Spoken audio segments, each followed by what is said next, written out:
कोकण म्हणजे एक मराठमोळी संस्कृती, कोकणातले बीचेस, कोकणातले सी फूड, कोकणातला निसर्ग आणि कोकणातली साधी भोळी माणसं असं फक्त ऐकलं होतं, असं फक्त बघितलं होतं व्हिडिओजमध्ये वगैरे.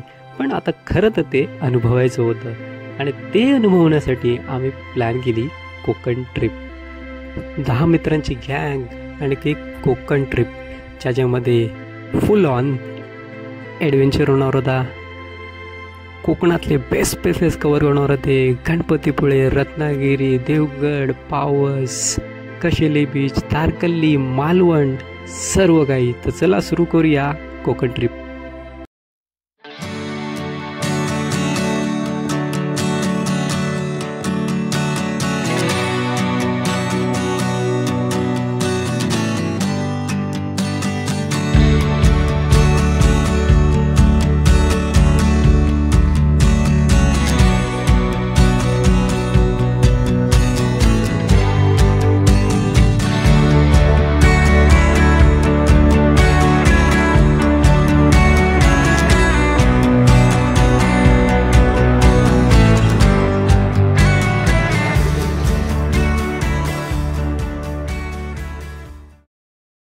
मित्रांनो, स्वागत आहे तुमचं परत एकदा ह्या नवीन प्रवासामध्ये. तर आज आपण एक्सप्लोअर करणार आहोत ते म्हणजे कोकण. आणि कोकणाची सुरुवात रत्नागिरीपासून होते. रत्नागिरी रेल्वे स्टेशनपासून आपण या प्रवासाची सुरुवात करणार आहोत. आम्ही सर्वात पहिले तर रत्नागिरी रेल्वे स्टेशनवर आलो. थोडेफार तिथे सर्चिंग केली हॉटेल्स वगैरे काय भेटते का, आणि नंतर आम्हाला भेटला तो म्हणजे रत्नागिरी रेल्वे स्टेशनपासून फक्त 1.5 किलोमीटर अंतरावर असणारा हा स्वानंद होमस्टे. स्वानंद होमस्टे ज्याच्यामध्ये आम्हाला खालचा जो पूर्ण फ्लोअर भेटला, त्याच्यामध्ये 2 रूम्स होते, एक हॉल होता, एक किचन होता, 2 वॉशरूम होते आणि फ्री वायफाय होता. हा 3,500मध्ये आम्हाला पूर्ण भेटला. रेल्वे स्टेशनपासून फक्त 1.5 किलोमीटर 15 मिनिटाचा वॉकेट डिस्टन्सवर होता स्वानंद होमस्टे. कॉन्टॅक्ट नंबर वगैरे डिस्क्रिप्शन बॉक्समध्ये टाकवेन. तर सर्वात पहिलं जे डेस्टिनेशन होतं या रत्नागिरीपासून फक्त 30 किलोमीटर अंतरावर असणारं गणपतीपुळे. 1 तासाचा हा प्रवास होता. तर आम्ही सुरुवात केली, रत्नागिरी रेल्वे स्टेशनला गेले, थोडीफार इन्फॉर्मेशन काढली. तर रत्नागिरी रेल्वे स्टेशनपासून आपल्याला गणपतीपुळ्यात जायला भरपूर असे ऑप्शन्स आहेत, जसं प्रायव्हेट व्हेकल्स असतील, ऑटो रिक्षा असतील, बसेस असतील. त्याने आपण गणपतीपुळ्यापर्यंत जाऊ शकतो. थोडीफार इन्फॉर्मेशन मी काढली की बसेसचं जे भाडं आहे रत्नागिरी रेल्वे स्टेशन ते गणपतीपुळे ते 85 रुपीज पर पर्सन. तसंच रिक्षाचं 120 ते 130 रुपये पर पर्सन आहे. रत्नागिरी रेल्वे स्टेशनपासून फक्त 30 किलोमीटर अंतरावर म्हणजे 1 तासाच्या अंतरावर आहे ते म्हणजे गणपतीपुळे. गणपतीपुळे हे महाराष्ट्रातील रत्नागिरी जिल्ह्यातील एक प्रसिद्ध धार्मिक आणि पर्यटन स्थळ आहे. येथे एक स्वयंभू म्हणजे निसर्गरित्या प्रकट झालेली गणपती बाप्पाची मूर्ती आहे, जी सुमारे 400 वर्षा जुनी मानली जाते. हे मंदिर कोकण किनारपट्टीवर सह्याद्री पर्वताच्या पायथ्याशी वसलेले आहे. येथील गणपती बाप्पा नवसाला पावले जाणारे गणपती बाप्पा असे मानले जातात. असे मानले जाते की एकदा गणपती बाप्पा स्थलांतरासाठी पुळे गावामध्ये आले होते आणि तेव्हापासून गणपतीपुळेचे नाव देण्यात आले आहे. समुद्रकिनारे असलेले हे बाप्पांचे मंदिर शांत आणि खूपच सुंदर आहे. तर इथून बाप्पांचे दर्शन घेतल्यानंतर आपण कोकण ट्रिपला पुढे नेऊया, ते म्हणजे आरेवारी बीच. तर चला आरेवारी बीच एक्सप्लोअर करूया. आरेवारी बीच हा रत्नागिरीमधला सुप्रसिद्ध आणि खूपच फेमस असा बीच आहे. जे रोड्सला याचे नजारे आहेत ते खरंच एक वेगळे आहेत. रत्नागिरी रेल्वे स्टेशनपासून 20 किलोमीटर 40 मिनटाच्या अंतरावर आणि गणपतीपुळ्यापासून 11 किलोमीटर 20 मिनटाच्या अंतरावर आहे तो म्हणजे हा आरेवारी बीच.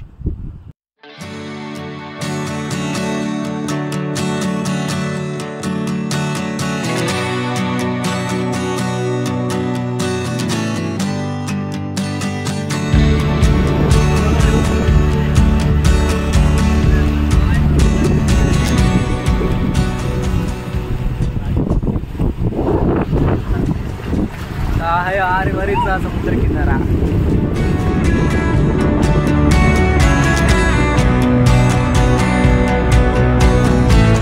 लाईन आहे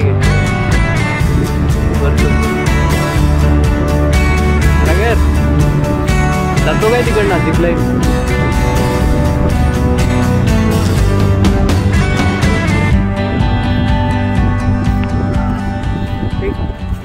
खालतून गेलं पाहिजे ना, झिप लाईन पाण्यात पाय लागतो तर काहीतरी मजा येईल.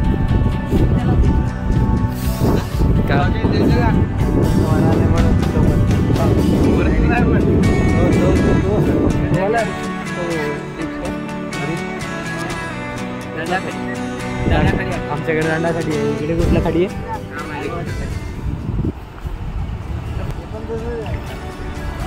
तर पुण्यापासून आम्ही कोकण जर्नी स्टार्ट केलेली आहे. गणपतीपुळे करून झाला आहे, आरे वारे बीचला आलेला आहे. दुपारचे टाईम झालेला आहे, दुपारचा टाईम झाला आहे, जवळपास 11:30 वाजल्यात.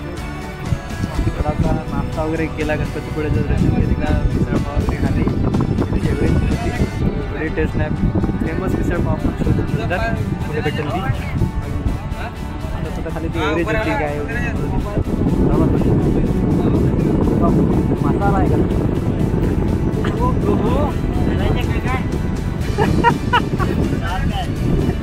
मोठी शार्क आहे काय ती? बघू आपण जाऊ तिकडे. मोठी शार्क आहे का? डॉल्फिन आली का बघू.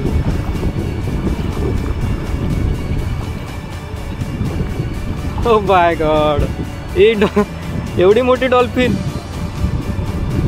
ट्रिप आपण स्कूटी हायर करून सुद्धा करू शकतात.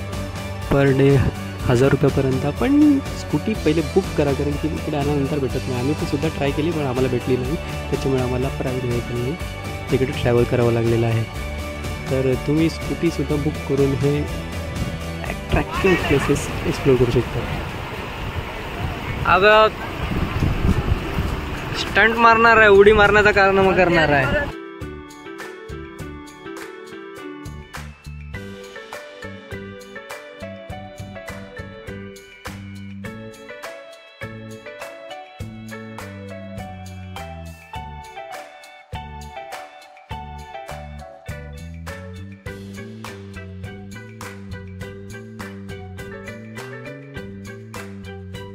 आरे वारे बीचला धमाल मस्ती केल्यानंतर आम्ही निघालो पुढचे साईट सीन्स करायला. तर इथे येण्यासाठी आपण बाईक रेंट करू शकता, स्कूटी रेंट करू शकता. ते पर डे 1000 रुपये लागतील. आम्ही बस ट्रेन आलं, त्याला आम्हाला 290 रुपये स्लीपर क्लासचं जे तिकीट लागलं बोईसरपासून ते रत्नागिरीपर्यंत. त्याच्यानंतर आपल्याला जर आजूबाजूला इथे फिरायचं आहे तर बाईक रेंट मी जसं सांगितलं 1000 रुपये पर डे आहे. मग पहिले बुक करा, बाईक तिथे नंतर भेटत नाही. पहिले बुक करून जर येतील आपल्याला नेटवर वगैरे नंबर भेटतील, त्याच्यानुसार बाईक्स पहिले बुक करा. त्यानंतर जर आपण प्रायव्हेट व्हेकलने गेलो, जसं आम्ही इको केली होती, ते आम्हाला गणपतीपुळे, आरे वारे बीच आणि बाकीचे साईट सीन्स करत म्हणजे पूर्ण दिवसाचे 3000 रुपये घेणार होते. म्हणजे आम्ही 10 जण होते, ते 300 रुपये पर पर्सन आम्हाला पडलं. त्यानंतर होमस्टे आम्हाला भेटला जो 3500 रुपये वन डे, तर 350 रुपये पर डे आम्हाला पडला ते. आणि इकडे खाणं पिणं फिरणं आणि सर्व काही असं स्वस्तच पडेल आपल्याला, ॲव्हरेज पडेल. जास्तीत जास्त पर डे आपल्याला इकडे खर्च जे होऊ शकतो तो म्हणजे 1000 रुपये असेल पर पर्सन. आपल्याला 1000 रुपये तरी पडतील आपल्याला इथे. तसं आपण रत्नागिरी ट्रिप प्लॅन करू शकतो. तर सर्व साईडसून वगैरे फिरून आम्ही निघालो घरी गेल्यानंतर जाता जाता आम्ही मार्केटमधून घेतली होती थोडीशी मस्ती आहे, घरी फायदा तुटलूया. तर होमस्टेमध्ये जेवणाची तयारी करत आहेत. आम्ही पार्टी करणार आहे, जंगी पार्टीमध्ये बघा कोरडी आणलेली आहे जबरदस्त आणि चिकन आणलेलं आहे.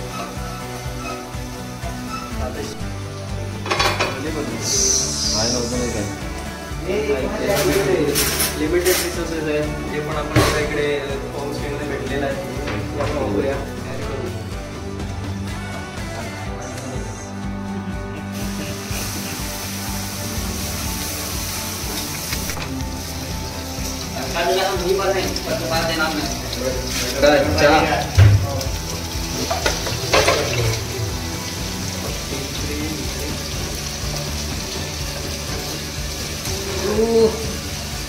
कशी टेस्ट होईल त्या माहिती ना. आता पहिल्यांदा आपण बाहेर गेल्यावर बनवत आहे तसं आपण पार्टीने बनवतात, पण कोलबी नाही बनवले कधी, चिकनच बनवलं. कोलबी फ्राय आणि चिकन फ्राय मस्त कोलबी मित्रात मस्ती मजा पार्टी गेली आणि झोपलो. कारण की उद्या सकाळी उठून आम्हाला सकाळ निघायचं होतं, ते म्हणजे मालवणला.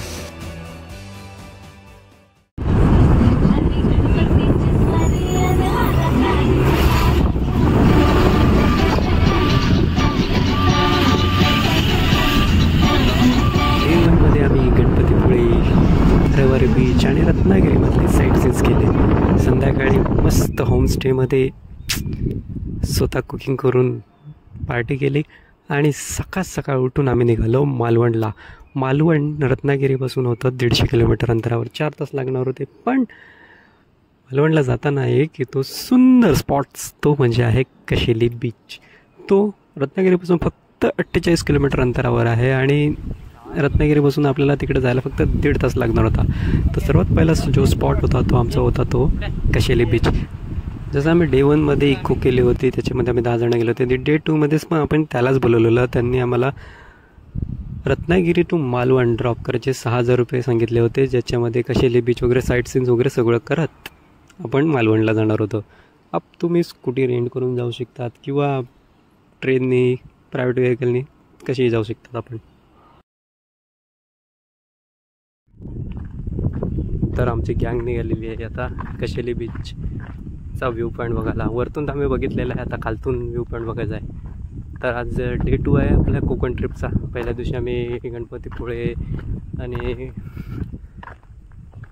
भाटे बीच वगैरे सर्व फिरलेले आहेत रत्नागिरीमधलं. आता आम्ही झालेलो आहेत मालवणमध्ये जाताना पहिले तर पावसला गेले होते. पाऊस मार्गे इकडनं आले.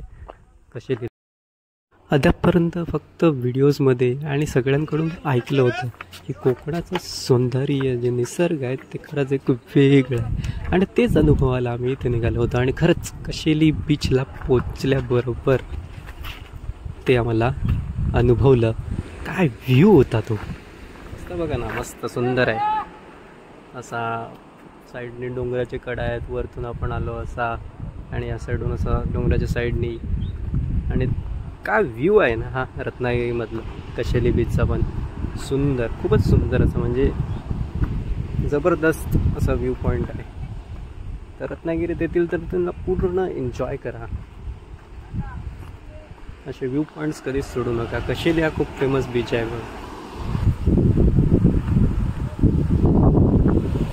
थोडासा रिस्कीचा रस्ता आहे, हळूहळू सावकाश जा. तसं आपण खाली जातो तसं पाण्याचा आवाज एकदम वाढत चाललेला आहे. बघा ना, एकदम रिस्कीवाला रस्ता आहे. सावकाशचा सुंदर व्ह्यू आहे इकडनं 2 डोंगरांच्या मध्ये. जसं आपण पुढे जातो तसं पाण्याचा आवाज वाढत. पहिले टेबल पॉईंटला जाऊया, सेल्फी वगैरे काढूया. नंतर बघ खालती पण आपण जाऊया,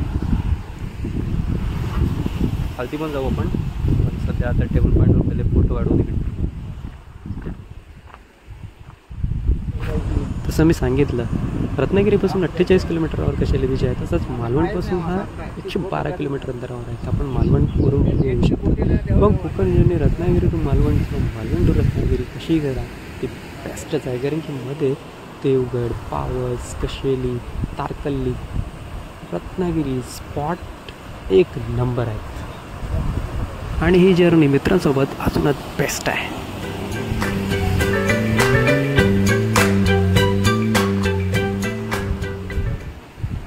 फोटोशूट इकडे चालू झालेला आहे. आमचे या फोटोग्राफरमध्ये जो मेन माणूस आहे ना, सगळ्यात जास्त फोटो काढतो तोच फोटोग्राफ जास्त इकडे पहिला पोचला गावात. तेव्हा पण नुसताच सांगतो मी फोटो काढत नाही आणि काढतो जरा.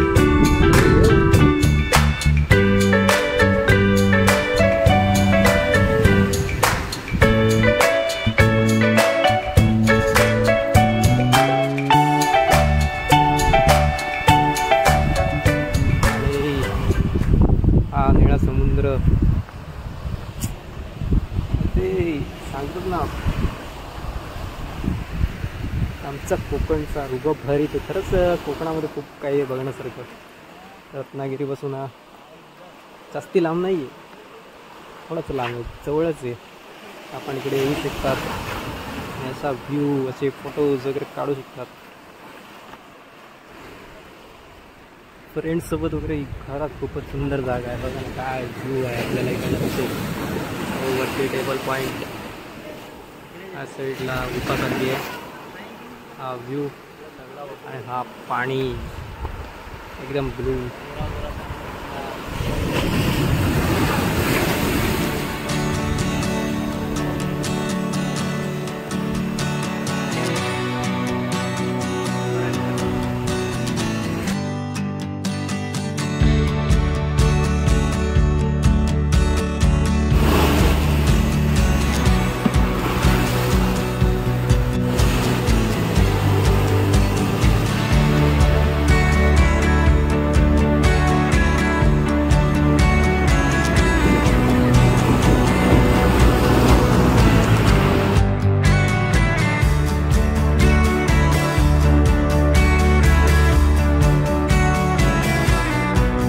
मित्रांनो, टेबल पॉईंट, कशेले बीच आणि तो अप्रतिम व्ह्यू एक्सप्लोअर केल्यानंतर आम्ही निघालो नेक्स्ट स्पॉटकडे. तो म्हणजे होता देवगड किल्ला.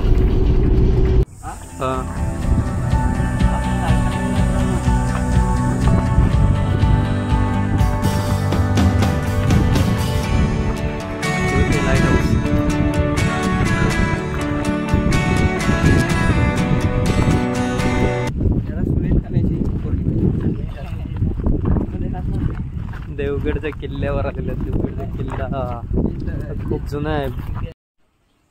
देवगड हा किल्ला महाराष्ट्राच्या पश्चिम किनारपट्टीवर रत्नागिरी जिल्ह्यातील सिंधुदुर्ग जिल्ह्याच्या सीमेवर असलेला आहे. देवगड किल्ला हा ऐतिहासिक किल्ला आहे. हा किल्ला देवगड खाडी आणि अरबी समुद्राच्या संगमावर असलेला एका टेकडीवर बांधण्यात आलेला आहे. हा किल्ला 120 एकर विस्तृतात आहे. किल्ल्याचा भव्य भिंती आणि तटबंदी आदी पर्यटकांना आकर्षित करतात. किल्ल्यामध्ये 3 मोठ्या बुरुज आहेत. या बुरुजांवरून समुद्राचे मनमोहक आणि विस्तृत दृश्य दिसते. किल्ल्यामध्ये एक गणपतीचे मंदिर, काही जुनी तोफे आणि 15 मीटर उंची प्रकाशस्तंभ आहेत. तर देवगडचा किल्ला फिरल्यानंतर देवगड बीचला जायचं होतं, पण टाईम कमी होता कारण की आम्हाला मालवणला जायचं होतं. तर रस्त्यात आम्ही थांबलो जेवणासाठी. मस्त सुंदर शाकाहारी आणि मांसाहारी दोन्ही पद्धतीचे जेवण होतं आणि मस्त एन्जॉय करत आम्ही जेवून आमचा रस्ता कंटिन्यू केला. संध्याकाळी आम्ही जाऊन पोचलो ते म्हणजे चिवला बीचला. चिवला बीच हा मालवणपासून फक्त 7 किलोमीटर अंतरावर होता. आम्ही मालवणला जाणं थोडंसं अवॉइड केलं कारण की तारकर्ली साईडला हॉटेल्स वगैरे महाग आहेत. आम्ही मालवणच्या 7 किलोमीटर अगोदर चिवला बीचजवळ बीचच्या जस्ट 2 मिनटावर आम्ही एक हॉटेलमध्ये 2 रूम घेतले आणि तिकडेच आपला टाईम स्पेंड केला. संध्याकाळी मस्तपैकी खेळले आणि संध्याकाळी बीचचा सनसेट व्ह्यू घेत. तर आता संध्याकाळचा आपलं आवडतं क्रिकेट चालू झालेला आहे. तर बीचवर फ्रेंडसोबत हीच मजा. 10 मित्रांची गँग, कोकण ट्रिप आणि बीचवर मस्ती. उद्या एन्जॉयमेंट चालू आहे 10 मित्रांच्या गँग. आणि हा एक वेळा माणूस आता आहे का नाही, तो पक्का छपरी आहे आणि बॅटिंग करत आहेत. बघूया, बॉल गेलाय बाउंड्री लाईन पर्यंत. यार 1 टप्पी आउट आणि विकेट. बॉल ऍक्च्युली मध्ये आम्हाला भेटलेला होता. ज्यांचा बॉल होता त्यांनी घेऊन टाकला. बॅटिंग करायला गेला, बॅटिंग भेटलेली नाही. पचका. दोघांनी बॅटिंग करून घेतली. या तिसरा गेलेला, याला नुसती बॅट भेटली, बॉल तर भेटलाच नाही खेळायला. 2 मिनिटाच्या अंतरावर इकडनं आमची रूम आहे आणि इकडनं तर तिथपर्यंत वॉक करत जायचं आहे. बघूया मित्रांची मस्ती आणि वॉक. हा टायटॅनिक भेटली आम्हाला. टायटॅनिक शुक्र तारा हा इलेक्ट चालवून जातो तिकडे. तर आहे चिवला बीच, जो मालवणपासून जवळपास साधारण 10 किलोमीटर अंतरावर आहे. उद्या सकाळ आम्ही जाणार आहोत ते म्हणजे तारकर्लीला, जिथे आम्ही वॉटर ॲक्टिव्हिटी करणार आहोत. तिथे स्कूबा डायव्हिंग आहे, बनाना राईड आहे, अजून भरपूर ॲक्टिव्हिटीज आपण करणार आहोत उद्या तारकर्लीला. पण आज तर ते आपलं चिवलाला आहे, चिवला बीच. तर बरे आता तिकडे जाऊ. तिकडे लाईट दिसते. तिकडे ती लाईट, ती लाईट दिसते, तिकडे जायचं.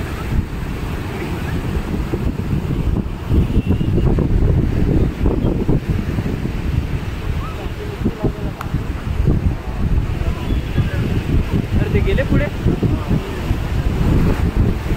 एक लांब वॉक घेतलेली आहे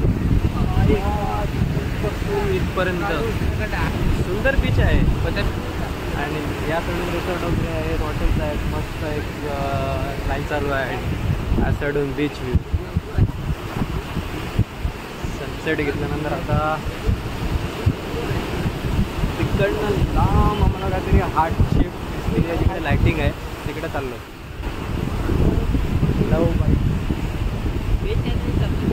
हार्ट शेपमध्ये सर्वांना फोटो काढायचे.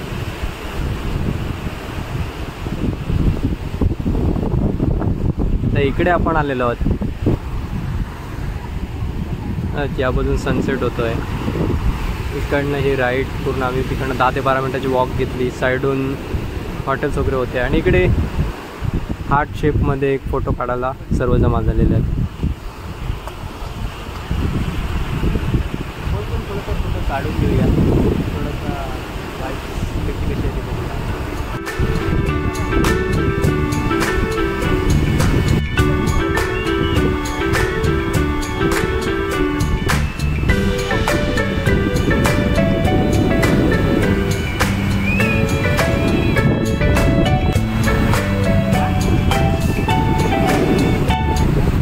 मालवणपासून 7 किलोमीटर अंतरावर असलेल्या चिवला बीचला संध्याकाळी सनसेट व्ह्यू घेऊन थोडंफार रात्रीचं जेवण करून झोपलो आणि सकाळी निघालो वॉटर ॲक्टिव्हिटी करायला तारकल्लीला. तर कशी होती वॉटर ॲक्टिव्हिटी, त्याच्यामध्ये scuba diving, paragliding, banana ride आणि भरपूर काही होतं. तारकल्ली बीचला आल्यावर सर्वात पहिले ते बेस्ट होतं ते म्हणजे होतं स्कुबा डायव्हिंग. स्कुबा डायव्हिंग इकडे होतं आहे 800 रुपये, म्हणजे 1000 रुपये होते. पण आम्ही 10 जण होते तर आम्ही पॅकेज घेतला की स्कुबा डायव्हिंग आम्ही तारकल्ली बीचवर करू आणि तिकडनं नंतर मालवण बीचवर वॉटर ॲक्टिव्हिटी करायला. सर्वात पहिले स्कुबा डायव्हिंगसाठी निघालो आम्ही मध्ये. तर पर पर्सन आम्हाला पडलं म्हणजे 1200 रुपये. त्याच्यामध्ये स्कुबा डायव्हिंग होती, अजून पॅराग्लायडिंग होती, बनाना राईड होती, जेट स्की होती, सर्व काही इन्क्लूड होतं 1200 रुपये पर पर्सनमध्ये. तिथं तुम्हाला फक्त स्कुबा डायव्हिंग करायची 800 रुपये लागत होते किंवा 1000 रुपये लागत होते मिनिमम. आणि ते तुम्हाला स्कुबा डायव्हिंग सोडून बाकीची ॲक्टिव्हिटी करायची तर 400 रुपये. मला बघूया कशी होती आमची स्कुबा डायव्हिंग.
स्कुबा डायव्हिंगच्या एक्सपिरियन्स नंतर आम्ही निघालो मालवण बीचला आमची वॉटर ॲक्टिव्हिटीज होणार होत्या. जसं होतं jet ski, paragliding, banana ride आणि मजेदार सर्व काही. तर चला एन्जॉय करूया पॅराग्लायडिंग, जेट स्की आणि बनाना राईड्स.